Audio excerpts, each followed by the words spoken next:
Matthieu, chapitre 7.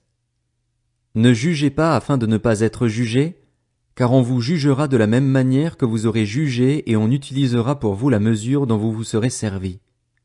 Pourquoi vois-tu la paille qui est dans l'œil de ton frère et ne remarques-tu pas la poutre qui est dans ton œil?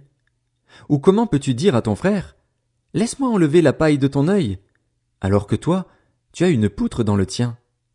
Hypocrite, enlève d'abord la poutre de ton œil, et alors tu verras clair pour retirer la paille de l'œil de ton frère.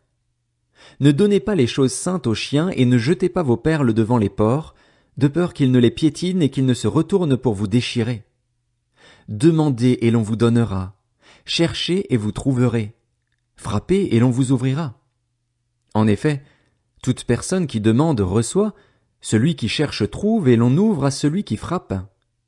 Qui parmi vous donnera une pierre à son fils, s'il lui demande du pain? Ou s'il demande un poisson, lui donnera-t-il un serpent? Si donc, mauvais comme vous l'êtes, vous savez donner de bonnes choses à vos enfants, votre Père céleste donnera d'autant plus volontiers de bonnes choses à ceux qui les lui demandent. Tout ce que vous voudriez que les hommes fassent pour vous, vous aussi, faites-le de même pour eux, car c'est ce qu'enseignent la loi et les prophètes. Entrez par la porte étroite. En effet, large est la porte, spacieux le chemin menant à la perdition, et il y en a beaucoup qui entrent par là, mais étroite est la porte, resserré le chemin menant à la vie, et il y en a peu qui les trouvent. Méfiez-vous des prétendus prophètes. Ils viennent à vous en vêtements de brebis, mais au-dedans ce sont des loups voraces. Vous les reconnaîtrez à leurs fruits. Cueille-t-on des raisins sur des ronces ou des figues sur des chardons?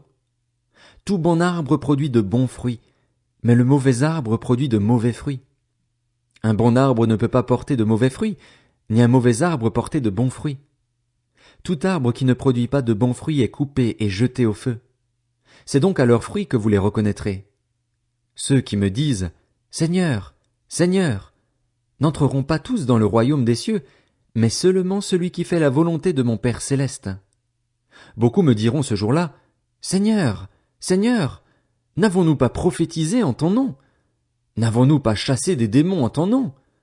N'avons-nous pas fait beaucoup de miracles en ton nom? » Alors je leur dirai ouvertement, « Je ne vous ai jamais connus.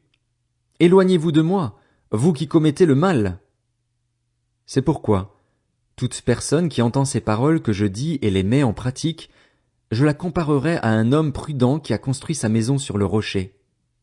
La pluie est tombée, les torrents sont venus, les vents ont soufflé et se sont déchaînés contre cette maison. Elle ne s'est pas écroulée, parce qu'elle était fondée sur le rocher. Mais toute personne qui entend ces paroles que je dis et ne les met pas en pratique ressemblera à un fou qui a construit sa maison sur le sable.